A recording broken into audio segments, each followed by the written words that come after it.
80 years ago, he was flying planes. Today, squadron leader Dalip Singh Majithia turned 100, India's oldest fighter pilot. We speak to him in the next few minutes in an exclusive interview, but this here is his story. On the 5th of August 1940, this man took off on his first training flight with two British instructors. He was 20 then. Today's squadron leader Dalip Singh Majithia is 100 not out. His is one of the most remarkable stories in Indian aviation. During the Second World War, he fought on the Burma front, flying the legendary Hawker Hurricane, the same plane he's posing in front of decades later. It's a lovely aircraft, and this Hurricane was very known as the Battle of Britain. She won the Battle of Britain, for that matter, and we had great respect for them. It's a wonderful engine, and I used to love flying the aircraft. And very tough, because you can hit a tree and come back. That's one of the things which I always say that. Squadron leader Majithia left the IAF shortly after independence.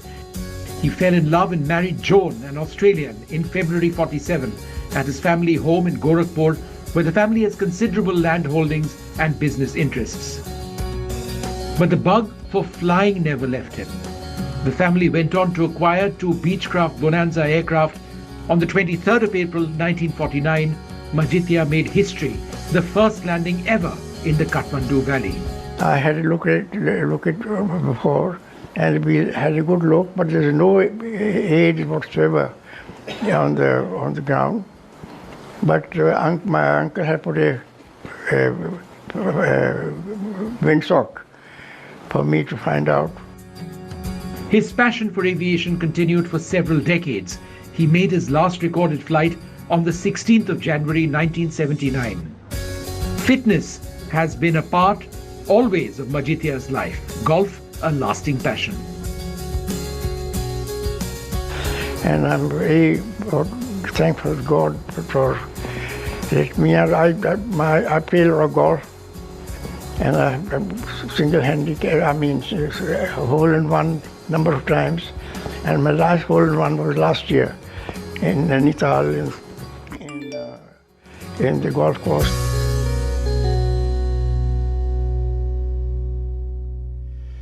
Well, joining us now, that very special guest, squadron leader Majithia. And yes, I'm sure you would all agree that this gentleman doesn't look 100 at all, not at all, but he is. He scored a century today. Thanks so very much for being with us. Can you describe one of your toughest missions in flying the Hurricane in the Second World War over Burma? Well, every mission was fairly difficult, but we have to find the Japanese, because their use of camouflage was very good, and the jungle was very thick. We had to locate the target, locate them where they are, and Japanese army moving forward toward India, and we had to. Every mission was very difficult, and two aircraft used to go one after the other. We were doing behind as a swing, and first aircraft was doing the survey, the whole thing, and then eventually keep on changing. And the bombing itself?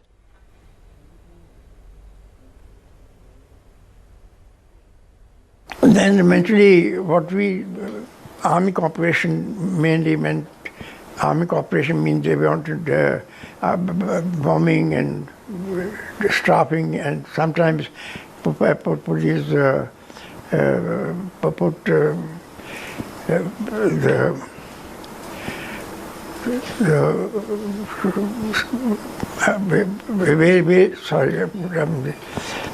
mostly when finding the target and everything like that, mainly. I'm sorry, I have to miss out all that. No problem, sir. No problem. Go ahead. Yes. I just said that. No problem. Yes, sir. So anyway, sometimes smoke screen was put up so that our troops can move forward and all that. And trips lasted about an hour, hour and a half sometimes, but keep on and then come back to the base. Sure. And so was there a tinge of regret when you left the Indian Air Force?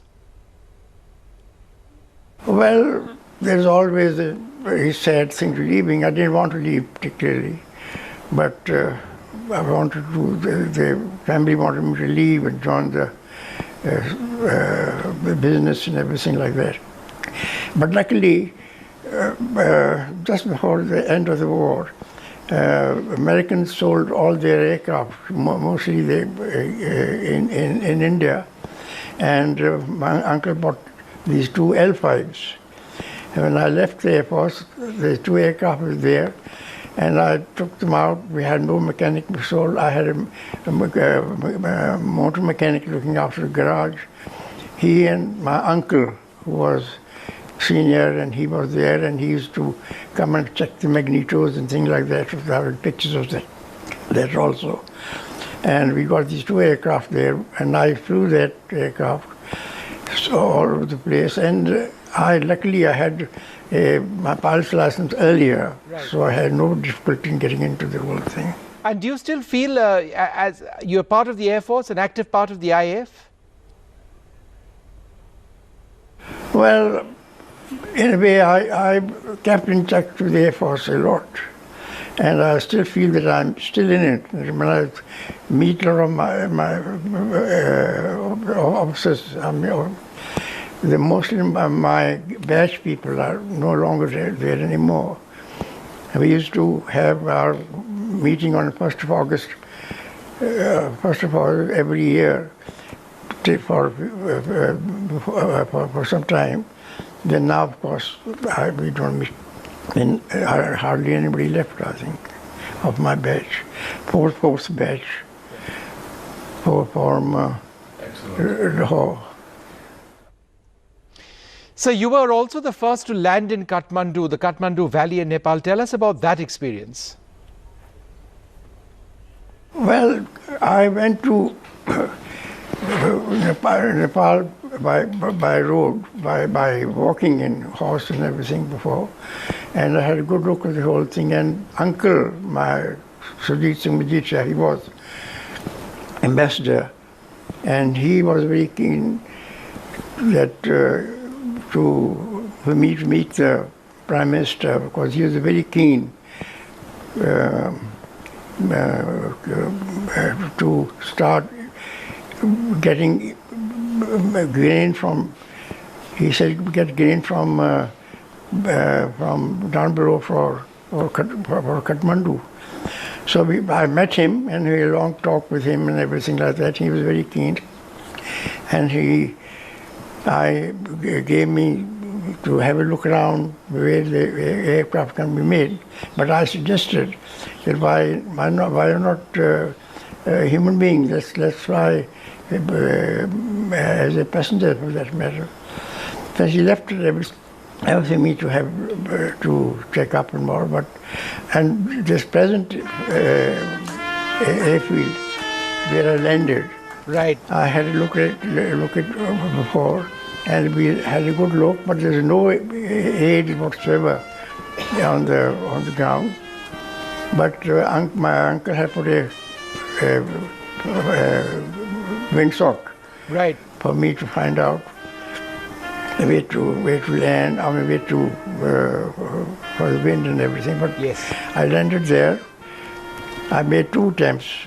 The first one was not so good because I had very bad. It was late April, and it was a lot of clouds and all. But second time I made it. Second round circled over Kathmandu, and then uncle came and that was an absolutely historic landing, sir. There was nobody on the ground. Absolutely fascinating. Absolutely fascinating there, sir. The present airfield, right, also the same place.